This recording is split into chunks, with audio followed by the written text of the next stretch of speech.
Coming up on CityView, solar funding, cash incentives for customers who install solar systems. Check out the city's Business Solutions Center, where small business owners will find a variety of free resources. Back-end parking. The concept is being tested in a few areas of Austin. Thanks for joining us. I'm your host, Leslie Sopko. Those stories and more, but first. Austin Energy's new general manager, Larry Weiss, joined the utility at the end of September and is quickly focusing on a long list of high-priority items. That list includes an upcoming rate review, implementation of an ambitious generation plan, and a recognition that the way electric utilities have traditionally operated will see a change in the future. Well, that's the actual first part of the plant that was built, were these 4 simple cycles, units 1 through 4. Oh, these are the newer ones? These are the 2 new ones, Oh, 6 and 7. They came online in June. Austin Energy General Manager Larry Weiss has been quick to size up the challenges that face the utility, and he has a sense of candor that you can't help but appreciate. His first priority is to continue to provide reliable and affordable electric service and excellent customer service. Mr. Weiss also knows the electric utility industry is changing, and Austin Energy must strive for cleaner sources of energy and offer more choices for customers in managing their electric use. He wants those types of decisions to be made with good customer input. Our customer base needs to get involved in the choices that we make. Austin Energy is a junction, and the junction is we're going to be heading this utility off in a direction that's perhaps different than utilities around the rest of the state. We're standing by Unit 6. It has its own startup, shutdown, and run status criteria, so it's its own little entity. Mr. Weiss is already meeting with stakeholders as he continues to evaluate utility operations and the needs of the community. At Austin Energy, this means looking over the company and meeting with employees. I'm not here to change the culture of Austin Energy. I'm here to improve it and to make it functional, and I'm here to work with all of you and to make this the best team possible. Mr. Weiss joins the utility at a time when Austin Energy is facing some major tasks. One is a review and restructuring of Austin Energy base electric rates, which have not changed since 1994. Another task will be the implementation of a City Council-approved generation plan that sets high goals for energy efficiency and for the amount of renewable energy provided by the utility. All of the goals that are laid out in this plan will cost money. It'll be more expensive. And the question will be, what is the tolerance for our consumers to meet these objectives and have those costs versus what the rest of the state of Texas and the rest of the United States is doing for that matter. With all the wind and solar potential in Texas, Mr. Weiss says more renewable energy is a natural fit for Austin. The question will be how quickly the transition is made. One of the reasons I was interested in this job is because of the challenges of bringing on renewable energy. Challenging as it may sound, Mr. Weiss has an excellent track record for acquiring renewable energy. In fact, he successfully increased the use of renewable energy to 28% while working for the Turlock Irrigation District in California. He feels confident he can help Austin meet its generation goals. And speaking of more clean energy, Austin Energy recently announced $4 million in available rebate funding for homeowners and businesses who install solar systems and solar hot water units. Rebates are issued on a first-come, first-served basis, so if you've been thinking about investing in solar, now's a good time to contact Austin Energy. The guidelines and procedures are listed at austinenergy.com. The solar rebate program, begun in 2004, has assisted the installation of more than 1,200 solar energy systems throughout Austin. The U.S. Department of Housing and Urban Development awarded the Capital Area Council of Governments a $3.7 million grant to help design areas of town that merge housing, transportation, and other services. The goal is to build more livable and sustainable communities. This grant will harness our community's innovative capabilities. We'll bring IBM and the University of Texas together to create modeling programs for our long-range planning efforts. By using these supercomputers, we'll be able to analyze the effects of transportation, the economy, the environment in various different scenarios. This information will allow us to plan for our future wisely. Central Texas continues to grow by leaps and bounds. We must work together for this growth and protect our quality of life. This initiative is part of a long-range transportation plan that includes almost 40 mixed-use developments designed for ease of walking as well as accessing public transportation. The City of Austin is a member of the Capital Area Council of Governments, which includes Travis and 9 other surrounding Central Texas counties. And now it's time for our City Council update. Some city property downtown is getting an extreme makeover. The Austin City Council authorized the city manager to sign a master development agreement for the Austin Energy Control Center at 3rd Street and West Avenue. The agreement calls for the city to sell the developers the property for $14.5 million, leading to a mixed-use project that includes, among other things, art in public places, local retailers, and the extension of Shoal Creek Trail between West Avenue and 5th Street. Council also awarded a contract to a Philadelphia firm to study the costs of services in the Planning and Development Review Department. The firm will review fees for development review, permitting review, and building inspections.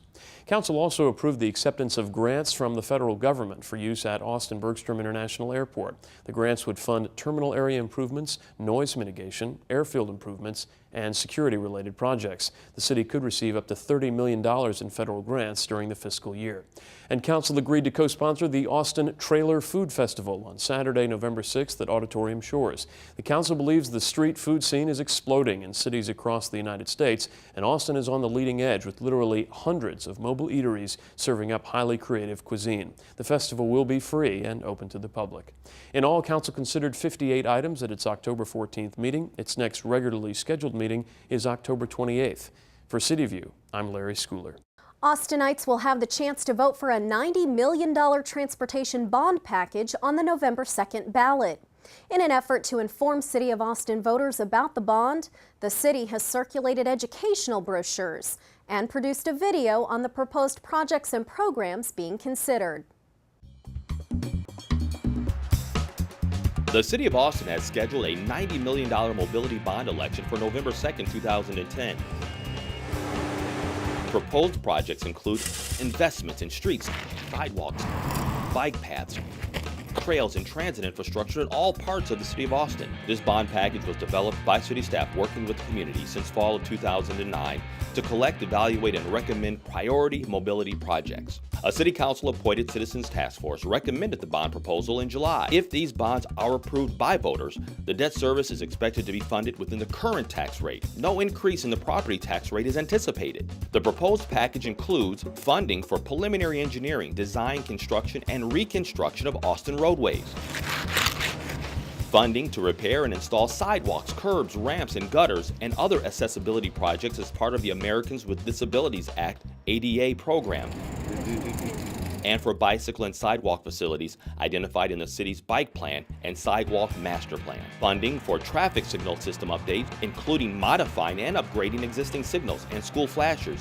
and for new intersection infrastructure throughout Austin to manage traffic on city roadways, and funding for the city's participation in joint agreements with Travis County, Texas Department of Transportation, and other transportation providers to design and construct regional improvement projects. If approved, some of the projects in the 2010 Mobility Bond Program may include mobility infrastructure on I-35 between approximately William Cannon Drive and US 290, in coordination with the Texas Department of Transportation.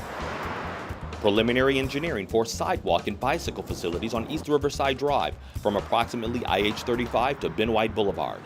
The boardwalk trail at Lady Bird Lake between Congress Avenue Bridge and Lakeshore Park, which would connect pedestrian and bicycle infrastructure between the east and the west sides of IH-35. Partnering with other transportation agencies to improve access to downtown Austin from Loop 1 Mopac.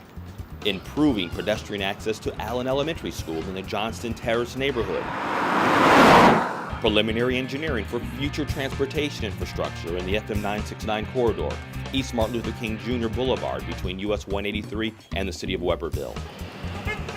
Designing roadway infrastructure for future construction on South Congress Avenue at William Cannon Drive in coordination with TxDOT. Near-term traffic management infrastructure on US 290 at the Oak Hill Y. For more information on the proposed mobility bond proposition, visit Visit www.cityboston.org/news/mobility-bond.htm. The election will be held Tuesday, November 2nd, 2010. Polls will be open from 7 a.m. to 7 p.m. Early voting for the November 2010 elections will be conducted October 18th through the 29th. Visit cityboston.org for more voter information, including early voting locations and Election Day polling places.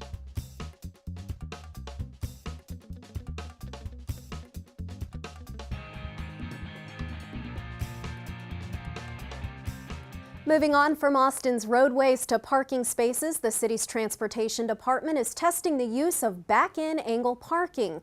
Though new to Austin, back-in angle parking is recognized nationwide as a safer method of parking for both drivers and pedestrians. In this story, Channel 6 highlights the safety benefits and offers simple steps to take when backing into a parking spot. Does this look familiar? Backing into traffic on a busy road is something drivers face every day. Well, Austin is working to make parking safer. Here's how it works. Back-in angle parking is one step easier than parallel parking.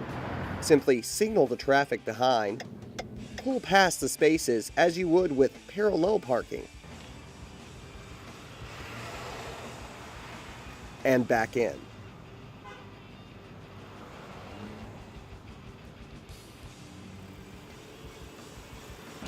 Loading packages is safer here on the sidewalk. And open doors block you from busy streets. And the best part, when you're ready to leave, it's easy to see oncoming traffic, including bicyclists. In Austin, bicycles are a popular way to get around. Bicycle lanes around town help protect cyclists from the flow of traffic. But drivers backing out of spaces blindly creates potential for a collision. Back-in angle parking helps remove this danger and has proven effective not only in the cities across the U.S., but right here in Austin. For over a year, drivers and cyclists on Dean Keaton Street have safely shared the road.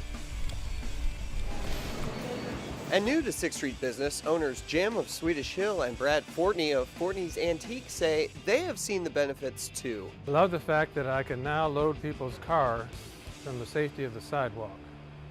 We don't have to worry about a major amount of traffic. I like that when they're finished and ready to leave, that they can comfortably depart whenever the traffic's clear. They have a full view of the road and so much safer. I've been here back in Austin 17 years. I never parked on 6th Street when it was head-in parking. I park out there all the time now.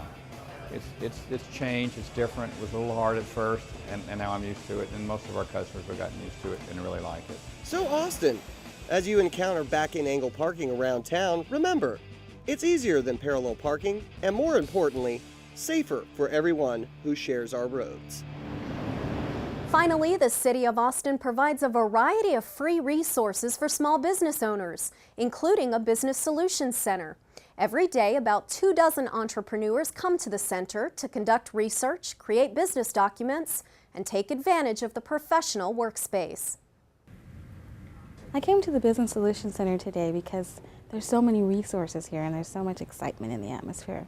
It's a great place to come and work on proposals, get information. There's photocopiers, there's fax machines, and all kinds of great resources that are easily accessible. Some of the tasks that business owners can do in the Business Solutions Center include researching demographics information. They can also look up business industry profiles. They can look up templates of pre-prepared legal documents so they don't have to produce them from scratch. And then finally, they can also look up specific company information, whether it be the address, the number of employees, or even the size of the company based on revenue. The resources that are available in the Business Solutions Center include 12 terminals. Additionally, we have printing machinery, including a fax machine, color printer, and a full-sized plotter for construction plans. The advantage of the Business Solutions Center is that it is suitable for all types of customers. We assist startups, individuals looking to really just kind of get started on their business, to more experienced veteran business owners that are looking specifically for demographics information or research information. I would definitely recommend the center to business owners because it's a great place to start. It's a really awesome place to come and learn how to grow your business in Austin. With more than 90% of Austin area firms employing fewer than 100 people, the city understands that small businesses play a big role in the local economy. The Business Solutions Center is located at 505 Barton Springs Road and is open Monday through Friday from 8:30 a.m. to 4:30 p.m. Visit austinsmallbiz.org or call 974-7800 to learn more. And that's all for this edition of City View. I'm your host, Leslie Sopko. Join us again for our next episode, which premieres Friday, November 12th. Thanks for watching.